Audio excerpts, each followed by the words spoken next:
Morning guys, जय Ekvira. So पुन्हा एकदा स्वागत आहे आपल्या 14 मिनी ब्लॉगमध्ये. सगळ्यात पहिले तर तुम्हाला नारळी पौर्णिमेच्या रक्षाबंधनच्या हार्दिक हार्दिक शुभेच्छा.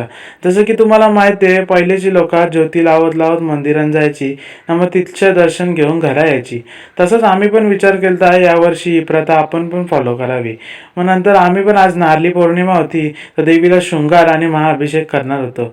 आम्ही सकाळी लवकर उठलो. ताई, मी, दादा, आई, मम्मी आणि वहिनी आम्ही सगळी मस्तपैकी पहिले देवीचा अभिषेक केला आणि मग देवीनं मस्तपैकी 16 शृंगार केला आणि हार बीर घालून मस्तपैकी देवींची आरती केली. थोड्याच वेळेला आम्ही चालत चालत आलो शिव मंदिराकडे. सगळी थोडी दमली होती म्हणून थोडा रेस्ट घेतला आणि मग शिवाच्या मंदिरात मस्तपैकी ज्योती लावून आपण शिवाचा पण अभिषेक केला.